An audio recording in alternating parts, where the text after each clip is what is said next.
La synthèse organique consiste à produire de nouvelles molécules. Elle est très utilisée dans les domaines de la pharmacie et de la santé, notamment pour synthétiser de nouveaux médicaments. Dans cette première partie, on va voir comment écrire, décrire et nommer des molécules.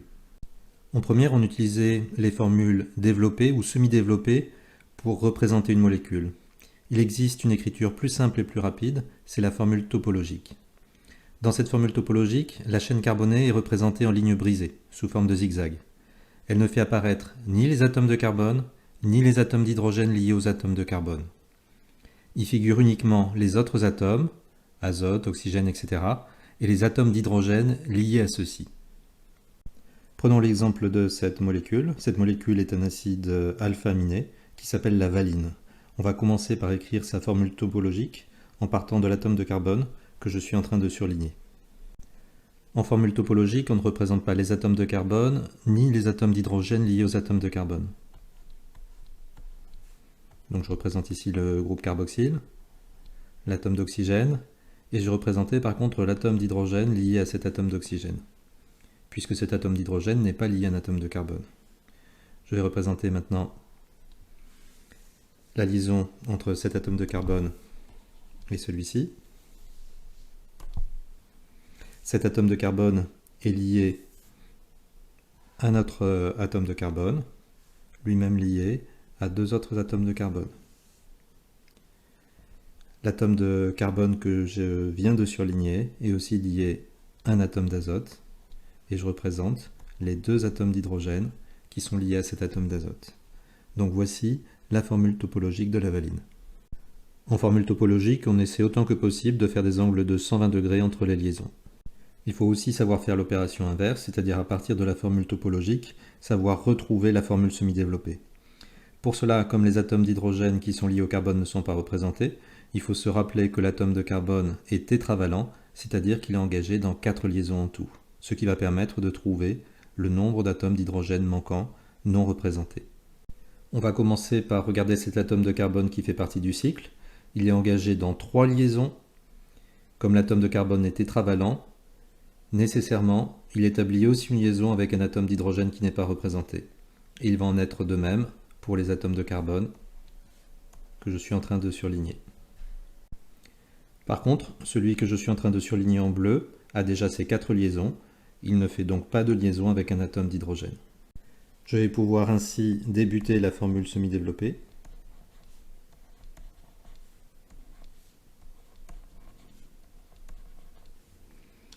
Et je représente maintenant l'alternance de liaisons simples et doubles entre les différents atomes de carbone du cycle. Je poursuis la représentation de la molécule en terminant par le groupe carboxyle.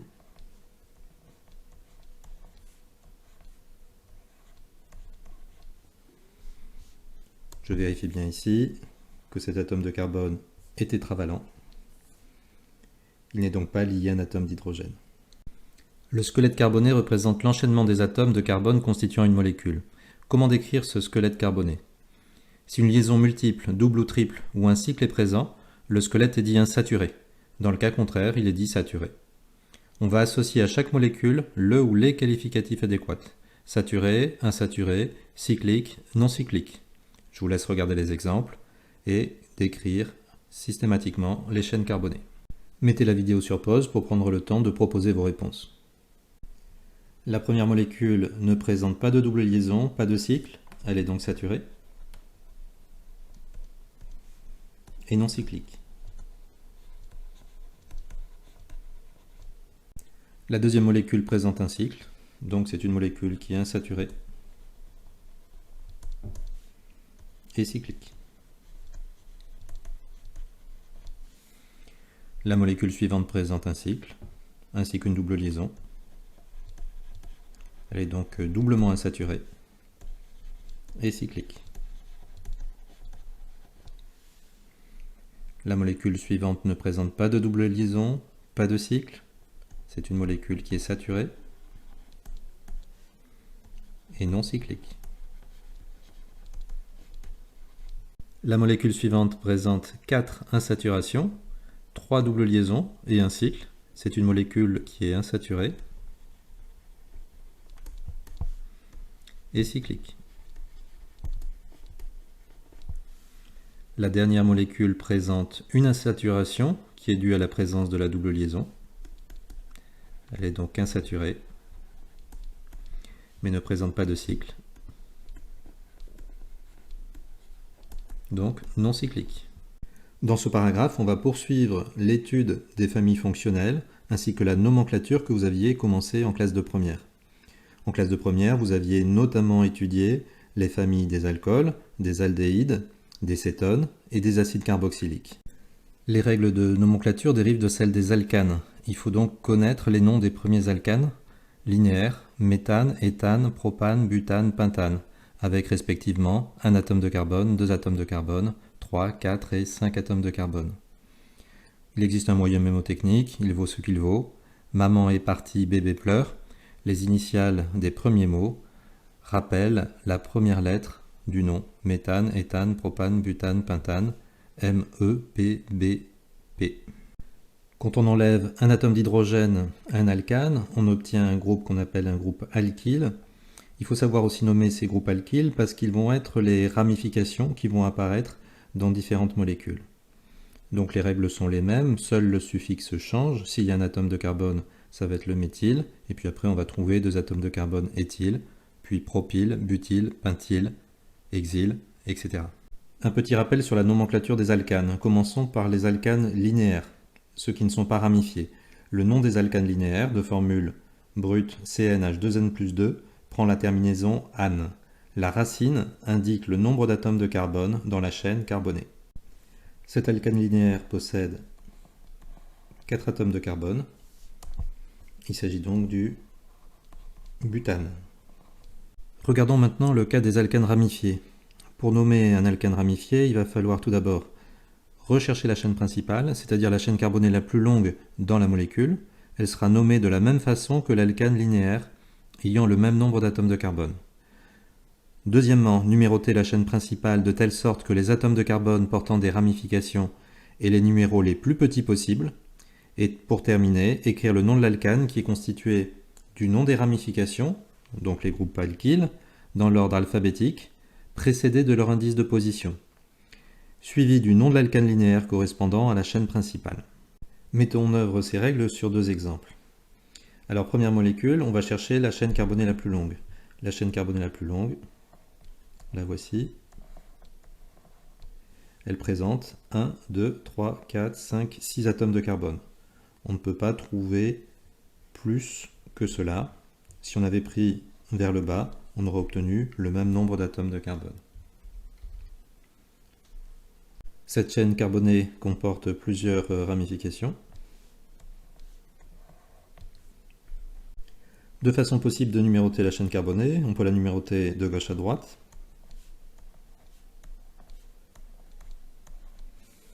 On peut envisager aussi de la numéroter de droite à gauche. Avec la numérotation bleue, les ramifications que j'ai surlignées en vert porteraient les numéros 3, 4 et 5, alors qu'avec la numérotation orange, les ramifications porteraient les numéros 2, 3 et 4. Et donc il faut garder la numérotation qui va permettre d'avoir les indices les plus petits. Donc on va garder la numérotation orange. Donc on va commencer maintenant à écrire le nom de la molécule. On commence par écrire le nom des ramifications dans l'ordre alphabétique précédé de leur indice de position. Donc ici, j'ai 2 types de ramifications. Des ramifications avec un atome de carbone, ce sont les ramifications méthyle, et une ramification avec 2 atomes de carbone, c'est une ramification éthyle. On les classe par ordre alphabétique, éthyle, méthyle, donc ce sont les éthyles qui vont venir en premier, puisqu'elles commencent par la lettre E. La ramification éthyle est en position 4, donc 4-éthyle, tiré. J'ai 2 ramifications méthyle qui sont en position 2 et 3, donc j'indique systématiquement les indices de position, même s'ils sont identiques. Donc ici ça fait 2,3, tiré. J'ai 2 groupes méthyle, donc diméthyle.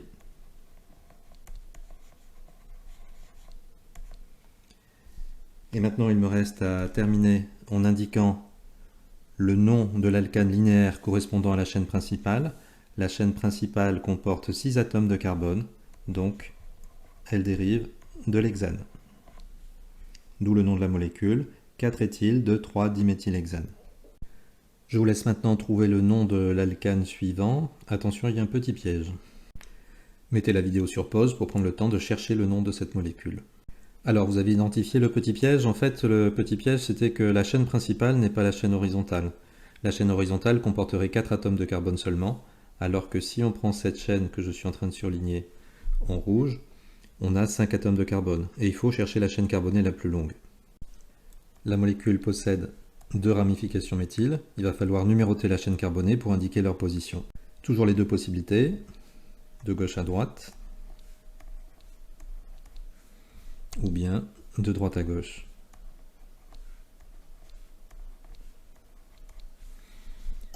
Avec la numérotation bleue, les ramifications méthyl porteraient les indices 2 et 3. Avec la numérotation orange, les groupes méthyl porteraient les indices de position 3 et 4. Je vais donc conserver la numérotation bleue. On commence par noter les ramifications. Ici, on a 2 ramifications méthyl, 2 ramifications identiques, qui sont en position 2 et 3. Donc on va obtenir 2,3, tiré, comme j'ai 2 groupes méthyl, diméthyl. La chaîne carbonée principale possède 5 atomes de carbone, donc elle dérive du pentane. D'où le nom de la molécule, 2,3-diméthylpentane. Le nom des molécules organiques est de la forme préfixe, racine, suffixe. Le préfixe indique la nature et la position de chaque groupe alkyle ou halogène, qui sont classés dans l'ordre alphabétique. La racine indique le nombre d'atomes de carbone dans la chaîne principale, celle qui contient le carbone fonctionnel. Le suffixe indique la famille fonctionnelle. Le carbone fonctionnel, qui porte la fonction, doit avoir l'indice le plus petit. Commençons par la famille des alcools. Le groupe caractéristique, c'est le groupe OH, qu'on appelle le groupe hydroxyle, et on utilisera la terminaison -ol pour nommer la molécule. Dans l'exemple, on identifie le groupe hydroxyle. Voici la chaîne principale. Le carbone fonctionnel, c'est celui que je souligne. C'est celui qui porte le groupe hydroxyle. On va donc numéroter la chaîne de telle sorte que ce carbone fonctionnel possède l'indice le plus petit. On va donc numéroter de droite à gauche. Pas de ramification ici, la chaîne carbonée principale possède 4 atomes de carbone, elle dérive donc du butane. On n'indique pas le E, et puis on va indiquer maintenant le suffixe, précédé de son indice de position, butane de ol. Le QR code ci-contre vous donnera un lien vers une animation qui permettra de tester vos connaissances en nomenclature. On en parlera un petit peu plus tard. Passons maintenant à la famille des aldéhydes. Le groupe carbonyle caractéristique des aldéhydes, c'est C double liaison O, liaison H. Du fait de la présence de l'atome d'hydrogène lié au carbone, ce groupe carbonyle sera toujours en bout de chaîne. On utilise le suffixe al pour désigner la molécule. Donc voici le groupe carbonyle. Je surligne la chaîne carbonée principale. Je la numérote à partir de l'atome de carbone fonctionnel, qui est en bout de chaîne. 1, 2. Le carbone fonctionnel portera toujours l'indice 1, d'où le nom de la molécule. Elle dérive d'un alcane qui possède 2 atomes de carbone, il s'agit donc de l'éthane.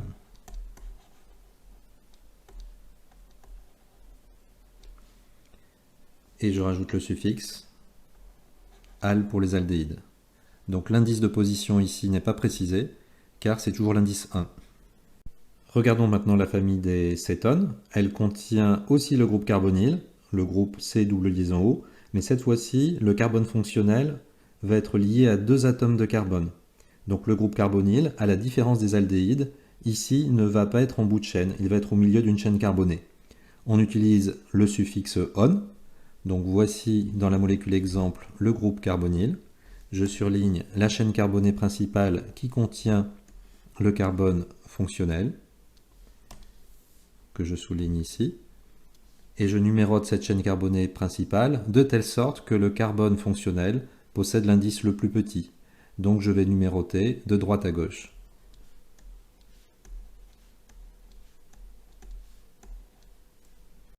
Et on observe qu'une ramification méthyle est présente en position 5.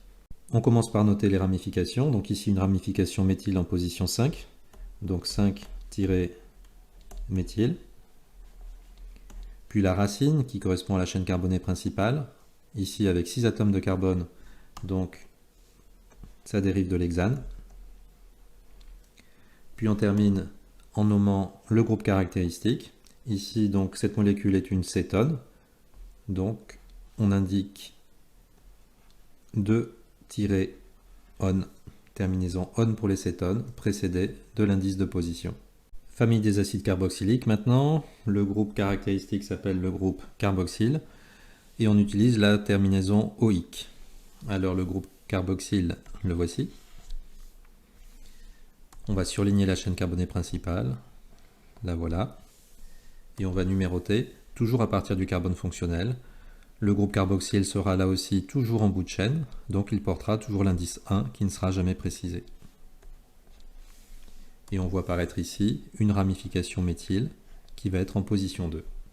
Le nom de la molécule est toujours précédé du mot acide. Puis on nomme la ramification, donc une ramification méthyle en position 2, donc 2-méthyle. La racine, qui permet de décrire la chaîne carbonée principale, donc 3 atomes de carbone, ça dérive du propane, et on termine par le suffixe oïque. Pas d'indice de position puisque le groupe fonctionnel est toujours en position 1. Nouvelle famille cette année, celle des halogénoalcanes. Rappelez-vous, la famille des halogènes, c'est l'avant-dernière colonne de la classification périodique, avec les atomes de fluor, chlore, brome, iode. On utilisera un préfixe soit fluoro, chloro, bromo, iodo selon le cas pour décrire l'atome d'halogène qui est présent, et on utilisera le suffixe -ane.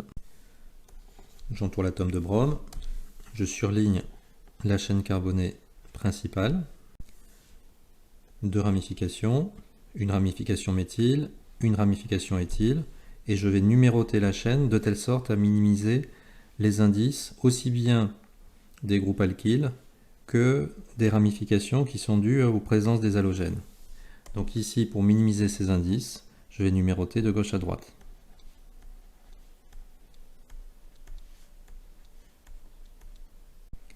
On commence par nommer les ramifications par ordre alphabétique. Donc la ramification bromo vient en premier, donc 2-bromo. Après on a des ramifications méthyle et éthyle, on les classe par ordre alphabétique, donc c'est l'éthyle qui vient en premier, donc 4-éthyle. Puis après la ramification méthyle en position 3, donc 3-méthyle. Et puis après la racine, avec 7 atomes de carbone, donc ça dérive de l'heptane. Regardons maintenant la famille des esters. Le groupe caractéristique est indiqué dans la colonne de gauche et on utilisera la terminaison OAT. On voit apparaître ce groupe caractéristique dans les 2 molécules données en exemple, ici et là. Le nom d'un ester est en 2 parties. La première partie dérive de l'acide carboxylique dont l'ester dérive. Le suffixe oïque est remplacé par le suffixe OAT. Et la seconde correspond au groupe alkyle lié à l'atome d'oxygène. Donc voici la chaîne carbonée principale. Et voici le groupe alkyle qui est lié à l'atome d'oxygène. On numérote, toujours à partir du carbone fonctionnel, qui portera toujours le numéro 1. Donc l'indice ne sera jamais précisé. Et la chaîne qui correspond au groupe alkyle est toujours numérotée à partir de l'atome d'oxygène. Donc 1, 2 et 3. On commence par noter la racine. Éthane, puisqu'il y a 2 atomes de carbone. Le suffixe OAT. Puis après la ramification alkyle qui est liée à l'atome d'oxygène, précédée de 2, éthanoate, 2, 3 atomes de carbone dans cette ramification alkyle, donc éthanoate de propyle. Et on n'oublie pas de rajouter ici un E. Dans ce deuxième exemple, la chaîne carbonée principale ne comporte qu'un seul atome de carbone et la ramification alkyle liée à l'atome d'oxygène en comporte deux. On numérote ces deux chaînes.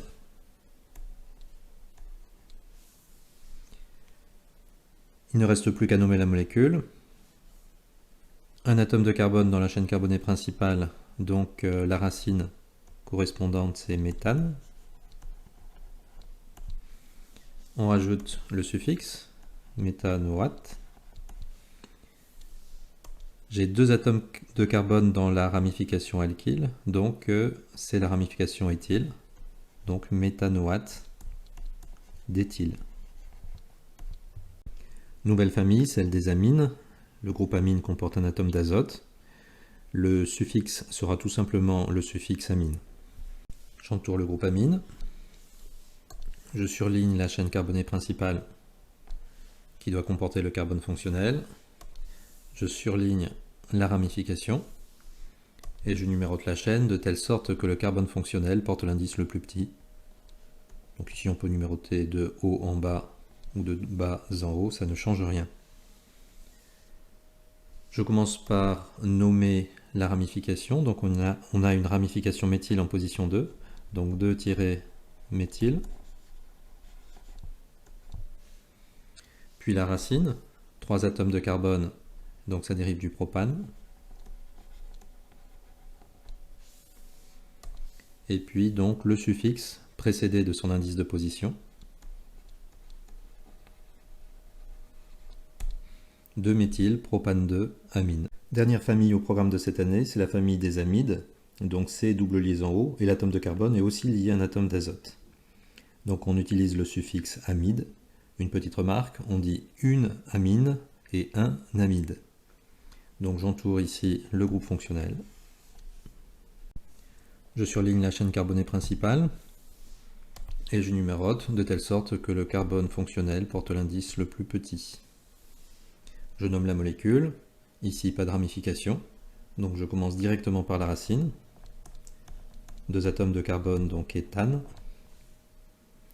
Et puis j'indique le suffixe, pas d'indice de position ici, puisque le groupe amide sera nécessairement en bout de chaîne, donc éthanamide.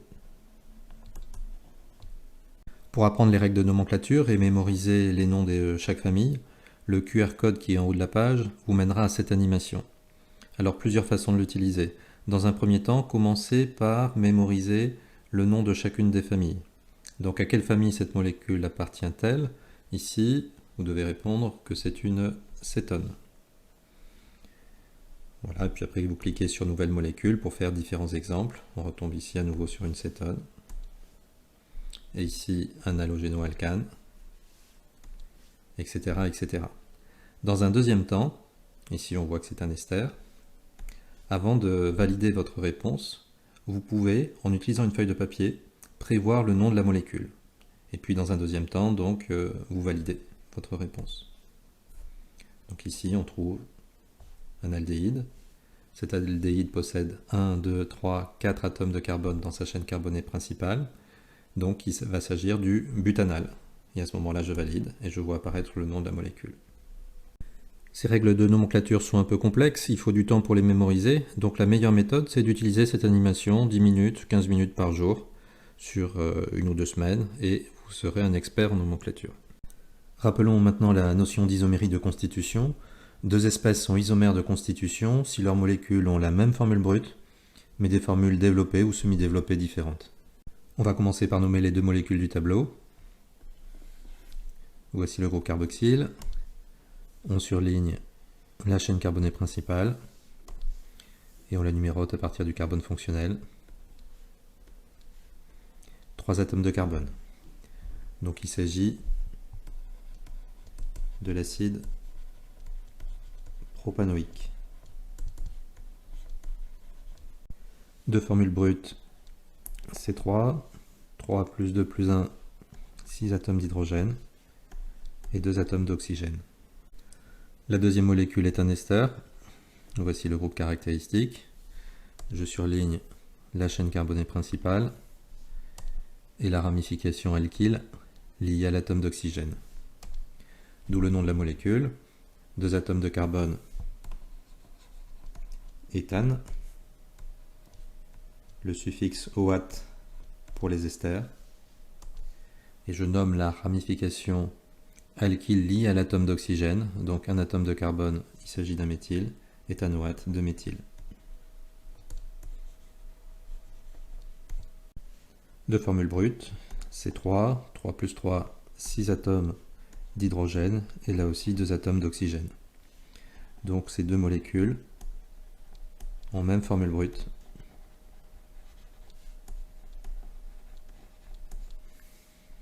Mais des formules développées ou semi-développées différentes. Ce sont donc des isomères. Pour terminer cette première partie sur la structure des molécules, on va définir ce qu'est un polymère. Un polymère, c'est une macromolécule, donc une très grande molécule, constituée de l'enchaînement répété d'un même motif, qu'on appelle le monomère, un très grand nombre de fois. La synthèse du polychlorure de vinyle, PVC, un polymère qui est utilisé pour faire des canalisations par exemple, se produit par polyaddition du chlorure de vinyle. Cette réaction peut s'écrire N fois la molécule de chlorure de vinyle, va donner par polymérisation cette grande molécule. On voit qu'il y a un même motif qui se répète. Plutôt que de mettre des petits points aux extrémités, on écrira ainsi la formule du polymère. On recopie la formule du motif. Entre parenthèses, et on indique en indice le degré de polymérisation, petit n, sachant que petit n peut atteindre 1000 voire 10 000.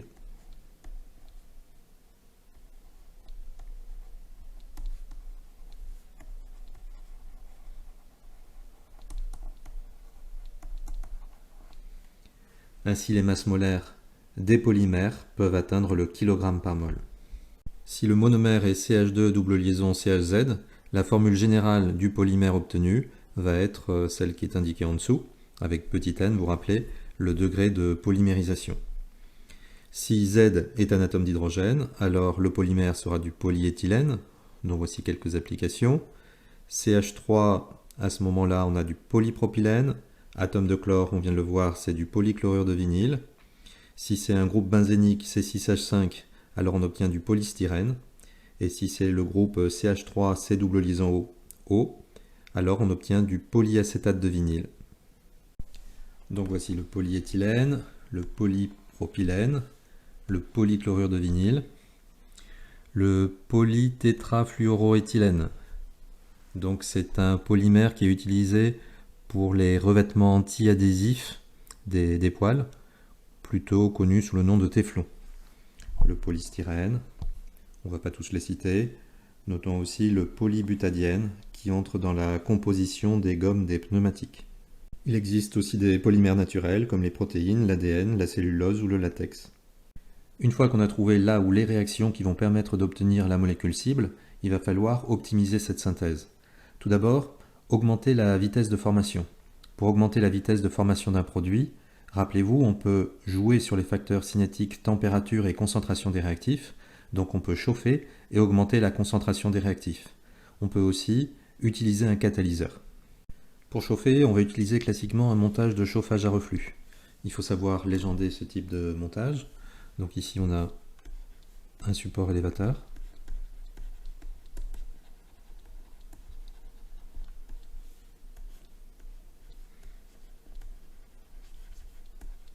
Le chauffe-ballon.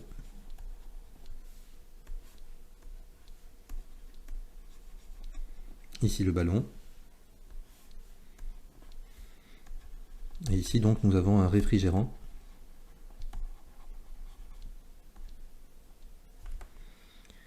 Quel est le rôle de ce réfrigérant? Donc ce réfrigérant, c'est un dispositif en verre qui contient une double enveloppe. On fait circuler de l'eau dans l'enveloppe extérieure. L'eau rentre toujours par le bas du dispositif et va ressortir par le haut pour aller à l'évier. Donc quel est le rôle? Le rôle, c'est de refroidir l'enveloppe intérieure. Quand on va chauffer, il va y avoir des vapeurs qui vont se dégager du mélange réactionnel et qui vont remonter dans le réfrigérant. Et en arrivant au niveau de la paroi froide, elles vont se condenser et retomber dans le ballon. Ainsi, le montage à reflux permet de limiter les pertes en condensant les vapeurs. Comment faire pour augmenter le rendement de la synthèse? Dans le cas où une réaction opposée limite la synthèse, c'est-à-dire quand on a une réaction qui n'est pas totale, on peut améliorer le rendement par deux stratégies. Premièrement, en introduisant l'un des réactifs en excès. Et on va introduire en excès le réactif qui coûte le moins cher. Deuxièmement, en éliminant du milieu réactionnel un des produits de la réaction. Alors, comment le justifier? Considérons cette transformation, dont le quotient réactionnel est indiqué ci-après. Le sens d'évolution d'un système chimique dépend de la valeur du quotient réactionnel qui va évoluer pour tendre vers K. C'est ce qu'on avait vu dans le chapitre 7. Pour un système chimique qui est à l'équilibre, le quotient réactionnel est égal à K. Et on va considérer qu'on va perturber ce système qui est déjà à l'équilibre de deux façons différentes. Imaginons que je rajoute un réactif. Le réactif apparaît au dénominateur dans le quotient réactionnel. Donc si j'ajoute un réactif, le quotient réactionnel va diminuer. La concentration de A va augmenter. Donc le quotient réactionnel va diminuer.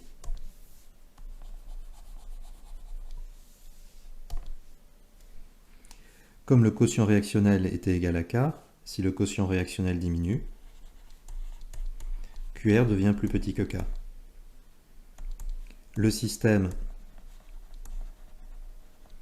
va donc évoluer pour retrouver un nouvel état d'équilibre, et pour retrouver ce nouvel état d'équilibre, QR va devoir à nouveau réaugmenter pour être égal à K, donc le système va devoir évoluer dans le sens direct.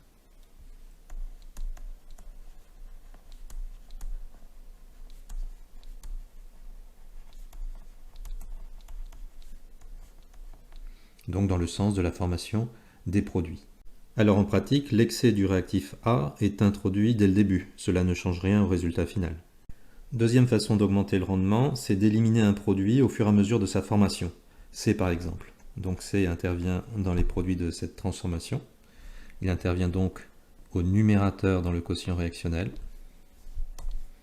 Donc si on élimine C, la concentration de C va diminuer. Donc le quotient réactionnel va diminuer. Et donc, on était à l'état d'équilibre, le quotient réactionnel devient plus petit que K. Et de la même façon, le système va évoluer dans le sens direct.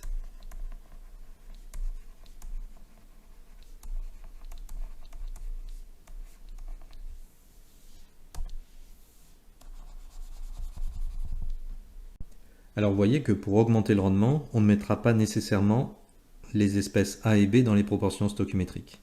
Regardons maintenant comment éliminer un produit de la transformation au fur et à mesure de sa formation.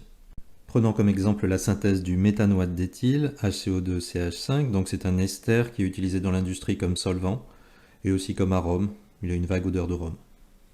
On le synthétise par la réaction de l'éthanol sur l'acide méthanoïque qui va donc donner ce méthanoate d'éthyle plus de l'eau. C'est une réaction d'estérification. Si on regarde les températures d'ébullition de toutes les espèces chimiques qui interviennent dans cette synthèse, on remarque que la température d'ébullition de l'ester, du méthanoate d'éthyle, est celle qui est la plus basse. Le méthanoate d'éthyle est donc l'espèce la plus volatile et on va exploiter cette propriété en utilisant un montage de distillation fractionnée. On introduit le mélange réactionnel, c'est-à-dire l'éthanol et l'acide méthanoïque dans le ballon, on chauffe, il va y avoir la réaction qui va se produire, donc formation de méthanoate d'éthyle, et comme c'est l'espèce la plus volatile, les vapeurs qui vont se dégager vont être plus riches en méthanoate d'éthyle. Elles vont s'enrichir progressivement encore dans la colonne de Vigreux, et on va obtenir en haut de la colonne du méthanoate d'éthyle quasiment pur, qui va venir se condenser dans le réfrigérant, et on va le recueillir dans l'Erlenmeyer.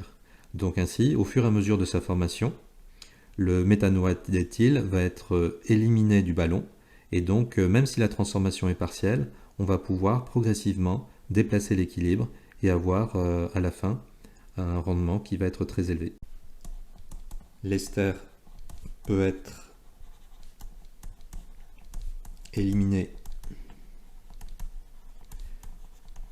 par distillation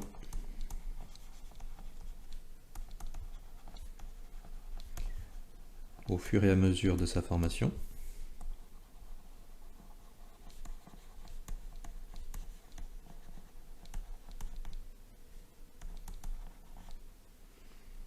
Car c'est l'espèce la plus volatile.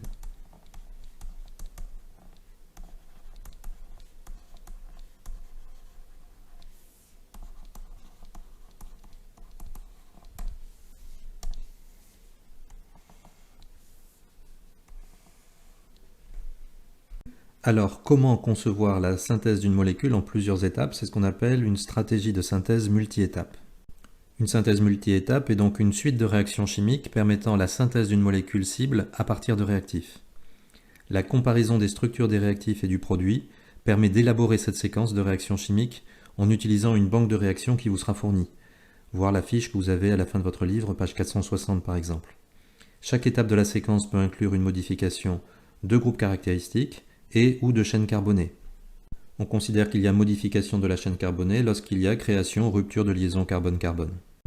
On connaît déjà les réactions d'oxydoréduction. Dans une réaction d'oxydoréduction, il se produit un échange d'électrons entre le réducteur d'un premier couple et l'oxydant d'un second. Vous connaissez aussi les réactions acide-base. Lors d'une réaction acide-base, il se produit un échange de protons entre l'acide d'un premier couple et la base d'un second. Trois nouvelles catégories de réactions que vous devez savoir identifier. Tout d'abord, une réaction d'addition permet d'ajouter deux atomes ou groupes d'atomes sur deux atomes liés par une double liaison ou triple liaison. L'insaturation diminue. Donc nous avons ici une molécule avec une liaison double et deux atomes de brome qui vont venir s'additionner, s'ajouter sur les deux atomes de carbone impliqués dans cette liaison double. Donc l'insaturation diminue. La double liaison carbone-carbone est devenue une liaison simple. La réaction d'élimination, c'est une réaction inverse de la réaction d'addition. Elle permet d'éliminer un groupe d'atomes de la molécule pour obtenir une liaison multiple ou un cycle. L'insaturation augmente.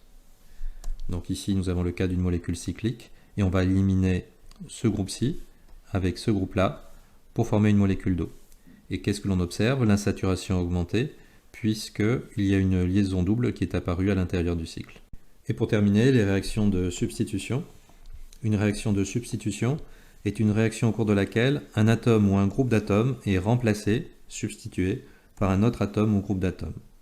Nous avons ici la réaction entre l'ion hydroxyde H- et une molécule de chloropropane. Et qu'est-ce que l'on observe? Que le groupe OH est venu remplacer l'atome de chlore. Et donc on a un ion chlorure qui est parti. C'est donc une réaction de substitution. Pour s'entraîner à écrire des séquences réactionnelles, vous pouvez chercher l'exercice 2, page 201 de votre livre. Complétez la séquence réactionnelle décrite ci-dessous à l'aide de la banque de réactions disponible page 460. Alors la première chose à faire, c'est d'identifier ce qui a été modifié. Est-ce que ce sont les groupes caractéristiques? Est-ce que c'est la chaîne carbonée lors des différentes transformations? Ici, on voit que ce sont les groupes caractéristiques qui ont été modifiés. On commence par les identifier. Donc ici, on reconnaît un aldéhyde qui a été transformé en alcool. Donc on va chercher dans la banque de réactions les transformations chimiques qui vont permettre de passer d'un aldéhyde à un alcool. Alors comment se présente cette banque de réactions? Dans la première colonne du tableau, on trouve le précurseur, c'est-à-dire la molécule de départ. Dans la deuxième colonne, la molécule cible, c'est-à-dire la molécule que l'on souhaite obtenir. Et dans la dernière colonne, on va trouver la réaction qui va permettre de passer de la molécule de départ, le précurseur, à la molécule cible. Si je prends le tout premier exemple, donc on va passer d'un alcool à une cétone, et on vous indique au-dessus de la flèche que cette réaction peut se réaliser en prenant comme réactif du dichromate de sodium avec de l'acide sulfurique et dans un solvant qui va être de l'eau. Dans l'exemple qui nous intéresse, je dois passer d'un aldéhyde à un alcool. Je vais donc chercher dans ma banque de données des précurseurs qui correspondent à des aldéhydes. Je les trouve donc ici. Et il faut que la molécule cible soit un alcool. Ça correspond bien à cet exemple. Donc pour passer d'un aldéhyde ou une cétone à un alcool, je vais pouvoir prendre comme réactif du borohydrure de sodium dans un solvant qui va être de l'éthanol. D'où l'écriture de la première étape, où on est passé d'une molécule de butanal à la molécule de butane 1-ol, avec comme réactif du borohydrure de sodium dans un solvant qui est l'éthanol. On remarque qu'au cours de cette transformation, une liaison double s'est transformée en liaison simple. Il y a eu en fait addition de H2 d'un atome d'hydrogène sur chaque atome de part et d'autre de cette liaison double. C'est donc une réaction d'addition. Je vous laisse faire le même travail pour la transformation 2 et vous trouverez donc la correction, page 201 de votre livre. Protection des groupes caractéristiques. Un composé est dit polyfonctionnel s'il possède plusieurs groupes caractéristiques. Lors d'une réaction chimique mettant en jeu des composés polyfonctionnels, plusieurs groupes caractéristiques peuvent réagir en même temps. Il peut s'avérer nécessaire, dans certains cas, de protéger un groupe caractéristique pour l'empêcher de réagir. La protection d'un groupe caractéristique consiste à le transformer temporairement en un autre groupe qui ne réagit pas, qu'on appelle groupe protecteur. 3 étapes sont alors nécessaires. On va protéger le groupe caractéristique qui ne doit pas réagir. On va faire la transformation qui va faire intervenir d'autres groupes dans la molécule. Et puis une dernière étape de déprotection. Pour vous entraîner, donc, vous pouvez faire l'exercice 18 de votre livre.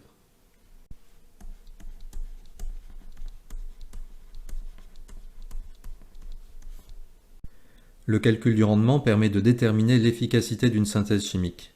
L'intérêt du chimiste sera de déterminer des conditions opératoires permettant de l'optimiser pour s'approcher le plus possible de 100%.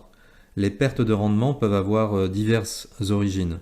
Réaction non totale, réaction parasite, perte lors des diverses étapes de la synthèse, filtration, séchage, recristallisation. Le rendement de la synthèse d'une espèce chimique P est noté ρ, et vaut ρ égale MP sur MP max.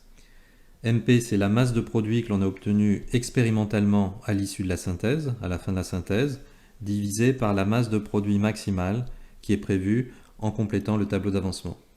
On peut faire aussi ce calcul du rendement à partir des quantités de matière, nombre de moles de produit obtenus expérimentalement, divisé par le nombre de moles de produit maximal. Ces deux relations sont bien sûr équivalentes puisque petit m c'est égal à petit n fois grand M, et on va pouvoir simplifier par la masse molaire qui va apparaître en haut comme en bas. Nous ferons ensemble un exercice d'application sur le calcul d'un rendement. Et pour terminer, on essaie de développer des synthèses éco-responsables, c'est-à-dire des synthèses qui permettent de réduire au maximum l'empreinte environnementale en se proposant d'agir sur 3 domaines. Tout d'abord, les matières premières. On essaie de limiter les quantités utilisées et on préfère utiliser des espèces qui sont peu dangereuses et renouvelables. Deuxièmement, les solvants. Des solvants non toxiques, de préférence non polluants, et utilisés en faible quantité, voire essayer de trouver des synthèses qui n'utilisent pas de solvant du tout. Et pour terminer, l'énergie, on essaie de limiter les dépenses. Pour cela, il faut trouver des catalyseurs qui soient adaptés pour pouvoir travailler dans des conditions douces, c'est-à-dire à faible température.